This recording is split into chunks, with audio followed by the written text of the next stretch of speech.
Bonjour à tous, on va commencer donc pour cette dernière conférence de la matinée sur les outils de candidature pour postuler en master.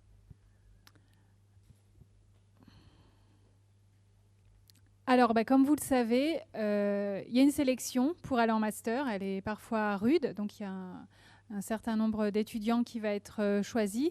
Et pour ça, les responsables de master vont se baser sur des critères. Donc ces critères, ils vont être nombreux. Donc je vous ai mis entre autres le premier critère qui va être celui du diplôme. Il faut avoir un diplôme qui correspond à peu près à ce que vous allez faire en Master 2. Bien sûr, si vous n'avez aucune des notions qui sont enseignées pendant ce master, il y a peu de chances que vous soyez sélectionné. Donc ça va être le premier critère. Un critère important aussi et sur lequel vous pouvez travailler dès maintenant, c'est celui des notes. Les responsables de master, c'est des profs. Ils aiment bien prendre des étudiants qui ont des bonnes notes. Donc ça, c'est quelque chose sur lequel vous devez travailler. Alors, il y a des moyennes demandées, des plafonds. Alors, ça varie selon les masters. Ils n'ont pas tous les mêmes exigences. Ils ne demandent pas tous non plus l'excellence, attention. Mais peut-être que c'est bien de se renseigner quels sont les critères là-dessus. L'expérience professionnelle aussi va entrer en jeu. Alors, avoir fait des stages en licence, c'est toujours mieux, même pas seulement pour le master, mais pour votre future insertion professionnelle. Si vous voulez intégrer un master recherche, peut-être qu'avoir fait des stages en labo, c'est encore mieux. Donc voilà, c'est quelque chose qui va compter également. Puis il y aura d'autres critères qui vont être la personnalité, ce que vous pouvez apporter, etc. On en reparlera plus tard.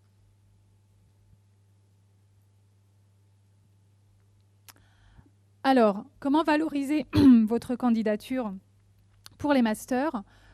Donc, il va falloir soigner votre CV. Donc, je pense que mon collègue Thibaut a dû vous le dire tout à l'heure. Il y a un seul CV qui sera utilisé pour toutes vos candidatures. Un seul. Donc, celui-là, il faut le soigner une bonne fois. Et après, c'est bon. Rédiger une lettre de motivation efficace. Alors là, par contre, il faudra une lettre différente pour chaque master. Alors, vous pouvez faire la même, mais disons que plus elle est personnalisée, mieux c'est. Et puis, bien sûr, se préparer à l'entretien pour les masters qui font des entretiens.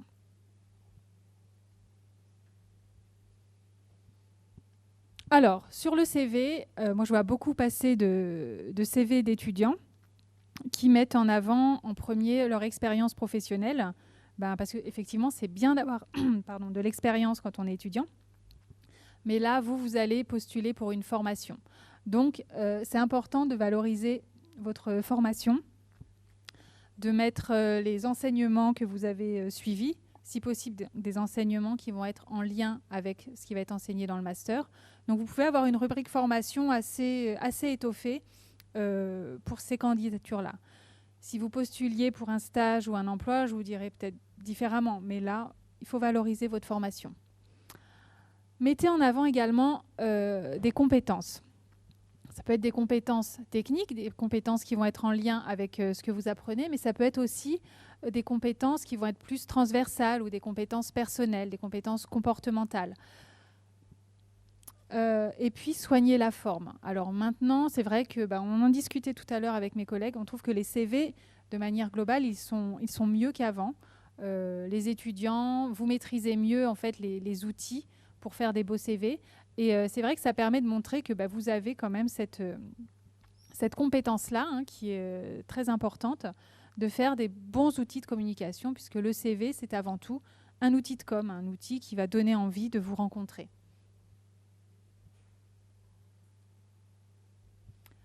Alors, pour la formation, classique, mais je le rappelle quand même, parce que c'est vrai qu'on voit encore parfois les erreurs. Donc, il faut mettre de la plus récente à la plus ancienne. Donc, vous commencez toujours par la formation dans laquelle vous êtes actuellement. Donc, vous mettez toutes les formations suivies. Vous pouvez aller jusqu'au bac encore. Vous finirez par l'enlever, mais vous pouvez le mettre. Surtout si vous avez eu une mention, ça vaut le coup. Donc, décrivez des connaissances, des techniques utilisées peut-être. Alors, avec le poste, donc là, qui vont être enseignés, bien sûr. Et puis, soyez précis sur les intitulés. Et n'hésitez pas aussi à voir en fait s'il y a des différences d'intitulé entre ce que vous avez étudié et ce qui va être enseigné pour adapter. Il faut vraiment en fait quand on lit un CV qu'on retrouve les mots qu'on cherche, les termes exacts. Donc mentionnez voilà, toutes les matières que vous avez suivies qui vont être en lien avec alors, le stage ou qui vont être en lien avec le master. Donc ça, c'est important.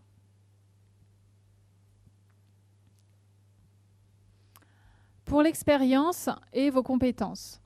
Donc c'est important de distinguer, en fait, de faire. Vous pouvez faire une seule rubrique, expérience professionnelle, mais de bien distinguer vos stages, donc qui vont être en lien avec votre projet, et vos jobs étudiants, qui n'auront rien à voir, en fait, qui seront purement alimentaires. Donc pour ça, en fait, vous pouvez faire une catégorie expérience professionnelle et une sous-catégorie autre expérience, dans laquelle, d'ailleurs, vous pourrez mettre aussi le bénévolat si vous en faites. Ce sont des expériences qu'il faut valoriser. Mais ne les mélangez pas si votre dernière expérience, c'est le job étudiant de cet été, par exemple, animateur de centre de loisirs.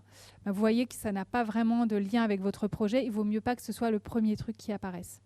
Donc voilà, vous pouvez faire une sous-rubrique, mettre les compétences qui n'ont pas de lien avec votre projet et en premier, bien valoriser vos stages. Pour les stages, décrivez vos missions, concrètement, ce que vous avez fait, quels outils vous avez utilisés, quels résultats vous avez obtenus éventuellement, s'il y en a. Valorisez le mieux que vous pouvez. Ce n'est pas la peine d'indiquer stage quand vous mettez vos expériences. En fait, on ne met pas forcément le type de contrat qu'on avait. Indiquez juste plutôt un intitulé de poste, si vous étiez assistant de recherche ou assistant de projet, je ne sais pas. Mais mettez plutôt un intitulé plutôt que stage. Et puis la durée, effectivement, que vous avez, pendant laquelle vous avez travaillé. Pour les jobs étudiants, ça va être un peu différent. Là, en fait, il n'y a pas forcément d'intérêt à décrire ce que vous avez fait comme vous le faites pour les stages. Si vous travaillez chez McDo, il n'y a pas forcément d'intérêt à mettre préparer les sandwichs ou faire la vaisselle.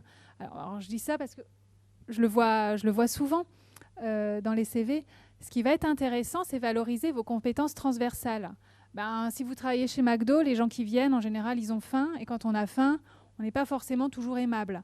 Donc peut-être qu'il y a eu des moments où il a fallu gérer des personnes pas agréables. Il y a aussi des fois, tout le monde arrive en même temps, il faut se coordonner. Donc c'est peut-être quelque chose que vous pouvez valoriser, le travail en équipe, le travail sous pression, etc. etc.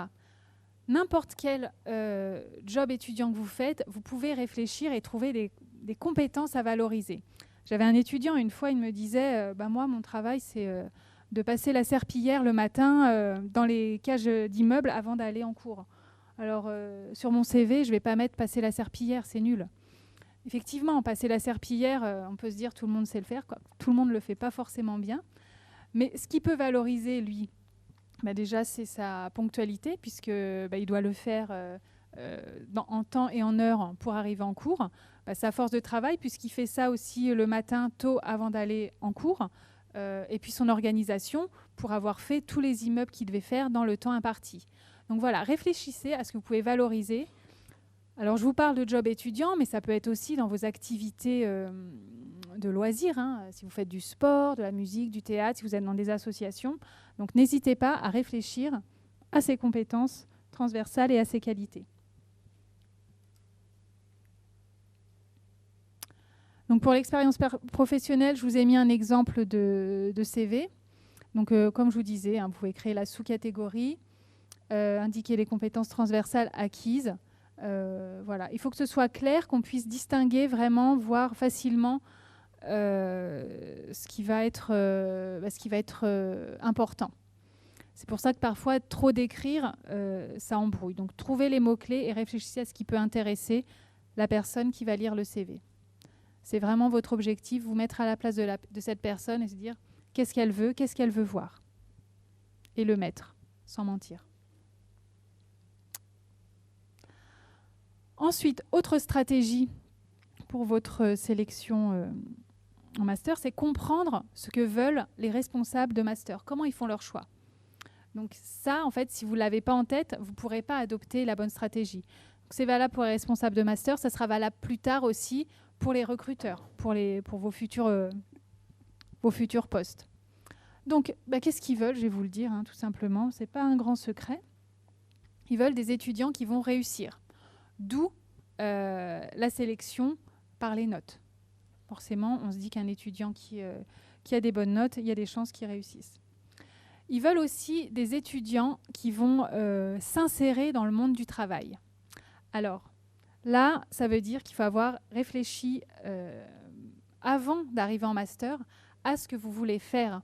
En fait, en quoi ce master sera une étape utile et nécessaire, une marche vers votre prochain projet professionnel. Parce que vous pouvez être interrogé, s'il y a des entretiens, sur votre projet professionnel. Et si vous avez un projet qui est complètement délirant, qui n'a rien à voir avec la réalité du marché, donc on en parlait ce matin, donc c'est-à-dire ce que veulent les entreprises, elles recrutent qui pour faire quoi. Si votre projet ne correspond pas à ça, en fait, on se dira non, on ne va pas le prendre, puisque nous, on veut des étudiants qui trouvent du boulot à la fin. Puisque si dans notre master, en fait, on n'a que des étudiants qui ont des projets farfelus et qui ne trouvent pas de boulot, en fait, ça baisse la crédibilité de notre master. Donc, commencez dès maintenant à réfléchir à votre projet, rencontrer des professionnels, discuter avec eux, voyez ce qu'ils font, voyez ce qui vous plaît, etc., pour avoir une idée. On ne vous demande pas d'avoir un projet bien ferme, mais au moins de savoir parler de ce que vous voulez faire. Et puis, enfin, ils veulent des étudiants qui vont faire vivre la promo. Ils veulent passer une bonne année avec des étudiants sympas, dynamiques, qui s'entendront bien, qui feront éventuellement des projets. Alors, il m'est arrivé d'entendre, oh là là, cette année, les étudiants, ils font rien. En plus, ils se tirent dans les pattes. C'est vraiment une année difficile. Non, en fait, ils veulent une année mémorable, mais dans le bon sens. Donc ça, vous n'allez pas être complètement...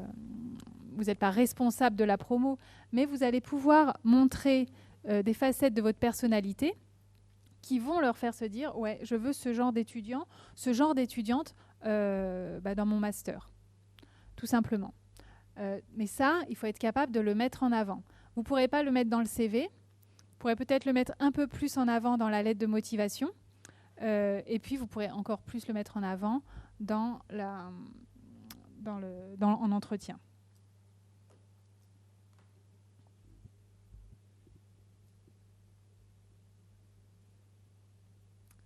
Alors, on va parler maintenant de la lettre de motivation, la fameuse.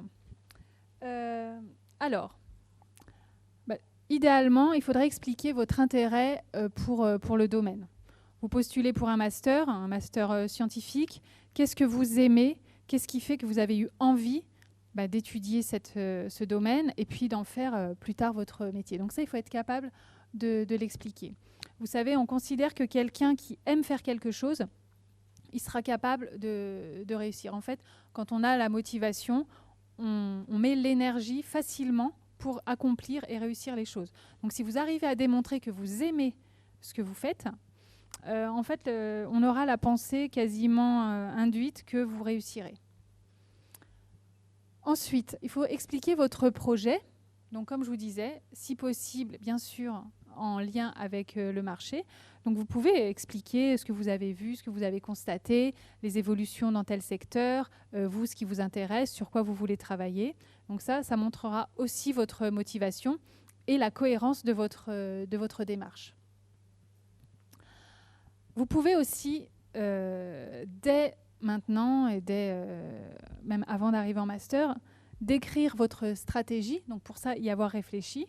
Ça va être quoi votre stratégie pour réussir? Pour réussir à intégrer ce master, pour réussir à trouver ensuite un poste qui va vous plaire. La stratégie, ça peut être de se dire, en M1, je vais faire un stage dans tel type d'entreprise sur tel type de poste pour acquérir telle compétence. Et en M2, j'en ferai un dans tel milieu, etc., pour me diversifier là-dessus.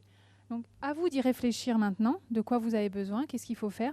Parce que c'est vrai que trouver les stages, c'est toujours compliqué. Donc plus tôt vous y réfléchissez, plus tôt vous semez des graines pour pouvoir trouver facilement, plus vous serez à l'aise et plus ce sera facile.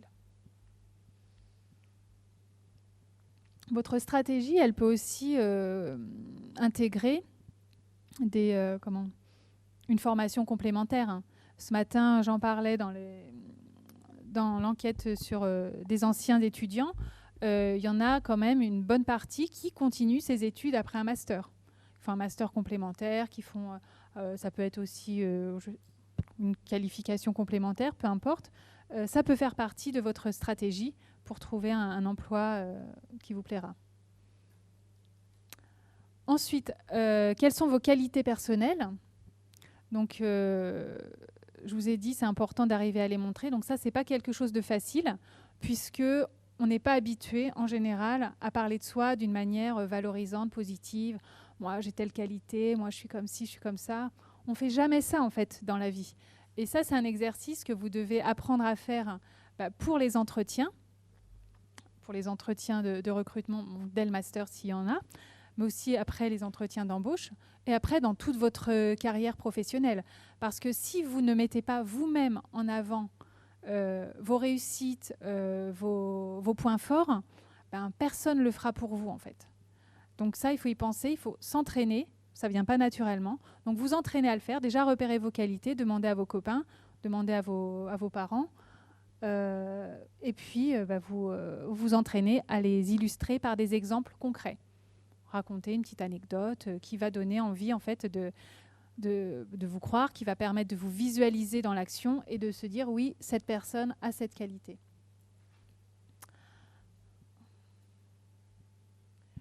Et ensuite, dans votre lettre, vous pourrez également parler de comment vous envisagez cette année de master.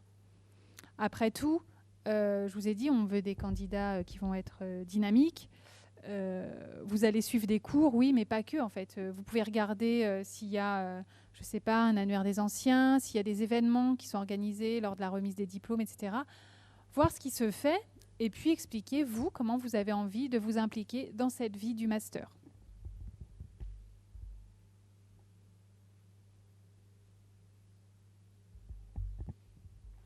Alors, pour autant, donc ça fait beaucoup de choses, mais pour autant, la lettre, elle ne doit pas être forcément trop longue. Bon, là, je voulais vous mettre tous les éléments qui doivent être dessus, mais elle peut faire un peu plus que ce gros carré, hein. Donc, rédigez-la au futur. C'est très important. Donc, ne dites pas « j'ai fait ci, j'ai fait ça », mais « j'ai envie de faire ça, j'aimerais faire ci, mon projet, c'est ça ». Soyez concis et efficace, pas la peine de faire des grandes phrases et faites attention aux fautes. Après, vous allez mettre bien sûr présentation classique, hein, vos coordonnées, votre nom, la date, à qui vous vous adressez, l'objet, donc la candidature au master, etc. Et puis après, voilà, ne vous trompez pas, si c'est monsieur ou madame, comme on fait les lettres à la chaîne, il peut parfois y avoir des petits oublis.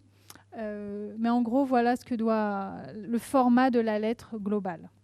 Et la signature, à la fin, vous pouvez rajouter votre signature manuellement ou l'intégrer.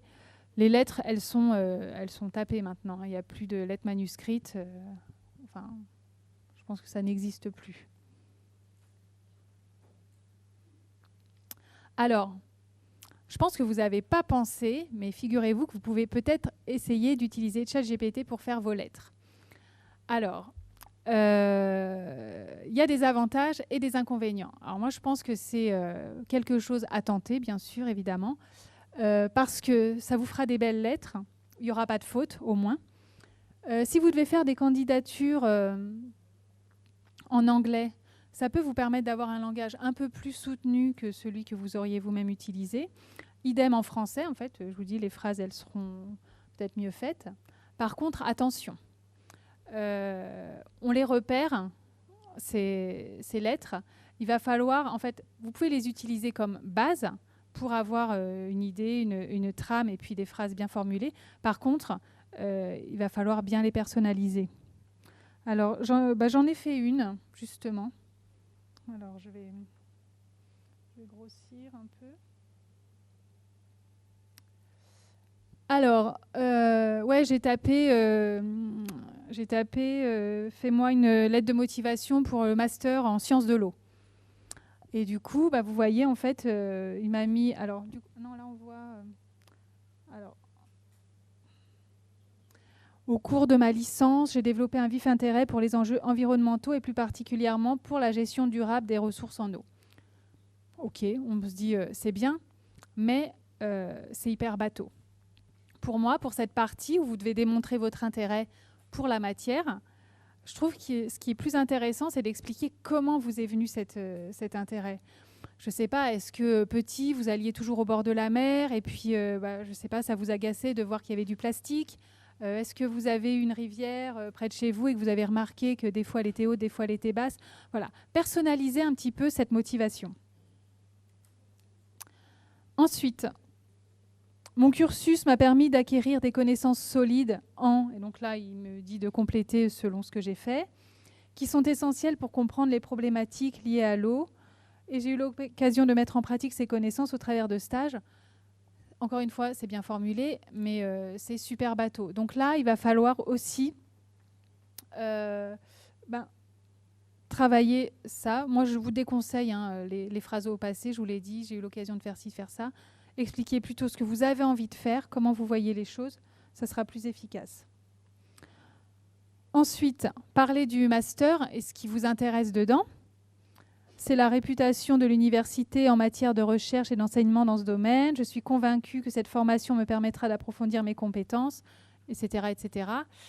Là encore, en fait, on risque de retrouver ça dans toutes les lettres. Même si elles n'ont pas été fournies par une IA, c'est quand même très, très bateau et c'est ce qu'on voit souvent.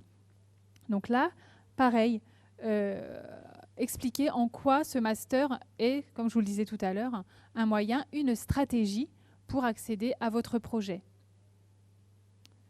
Voilà, je souhaite non seulement acquérir des connaissances approfondies, mais également participer, contribuer activement à la recherche et aux projets innovants menés au sein de votre université.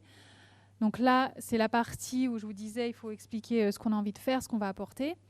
Mais n'importe qui peut mettre ça, n'importe qui. Donc encore une fois, il faut être plus précis, il faut être concret, faire le lien entre vous et ce master, réussir à démontrer que voilà, votre personne sera celle qui va être efficace. Donc, pour conclure,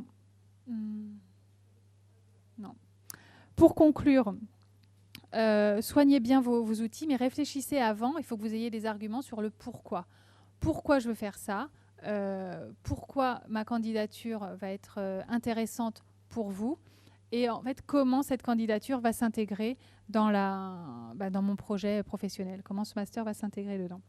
Et puis, utilisez les outils qui sont à votre disposition. Franchement, si c'est pour faire des outils plus jolis, ça vaut le coup. Mais par contre, n'oubliez pas que ces lettres, elles vont être lues et que si on commence à lire un petit blabla qu'on a déjà lu 10 fois, en fait, ça ne servira à rien. Vous allez passer du temps là-dessus, vous allez réfléchir, vous allez réécrire, etc. Autant faire que ce soit efficace. Donc, pour vous aider, nous, en fait, on a des ateliers au SOI, donc des ateliers sur le CV, sur la lettre. Il va y avoir aussi des ateliers spécifiques sur les lettres de candidature pour les masters. Vous trouverez les dates sur le Career Center. On fait aussi des ateliers pour apprendre à se présenter, apprendre à répondre aux questions d'entretien. On pourra en faire un spécialement d'ailleurs pour les candidatures pour valoriser ses compétences. C'est possible. Donc n'hésitez pas à vous inscrire et surtout à venir aussi après aux ateliers pour qu'on vous aide justement à voir comment formuler toutes ces idées, comment valoriser votre personnalité et vos compétences. Voilà, vous retrouverez toutes les infos sur le site du SOI et vous pouvez également, on a une adresse, donc CV Lettres, où vous pouvez en fait envoyer vos candidatures et on les relit et on vous donne un avis. Alors si c'est la lettre hyper banale qui ne va pas parce qu'il n'y a que des banalités, moi, je vous dirais, il n'y a que des banalités. Essayez de parler plus de vos compétences, de votre projet, etc. Donc, essayez de réfléchir à ce que vous pouvez mettre. Vous envoyez votre plus belle lettre et nous, on vous aidera à l'améliorer encore. Est-ce que vous avez des questions? Ou est-ce que vous avez juste faim? Ok, eh ben, j'ai terminé. Je vous remercie de votre